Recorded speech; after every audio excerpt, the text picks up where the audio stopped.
Yes, guys, this is the pathway that Ava's walked on before, and I have a picture of her on my shoulders. I've been out there at the park, and I just had to get some of this ocean in today. About the least amount of wind I've ever seen up here. Very, very beautiful.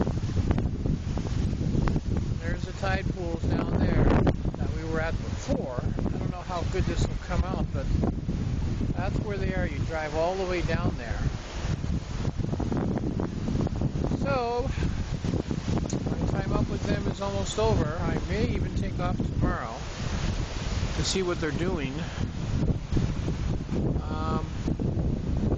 It's been a grind. It's been a grind.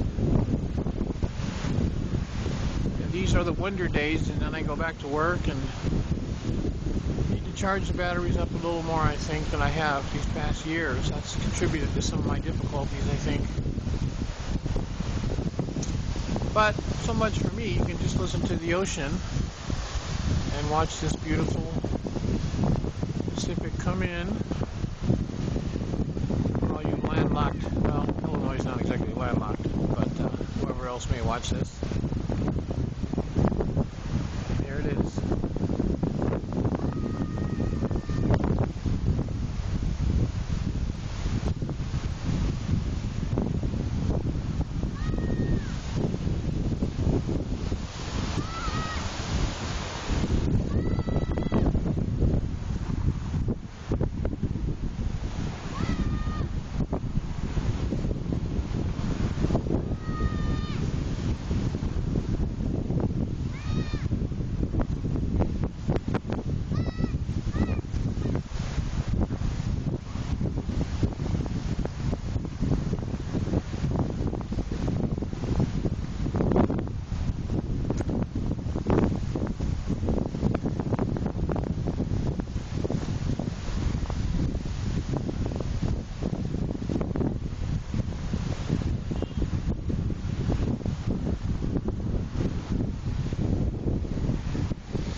So there's a little of 3 minutes for you anyway. You walk back over here and find Evan. A few more people at the park tonight. We've come later, never come this late before.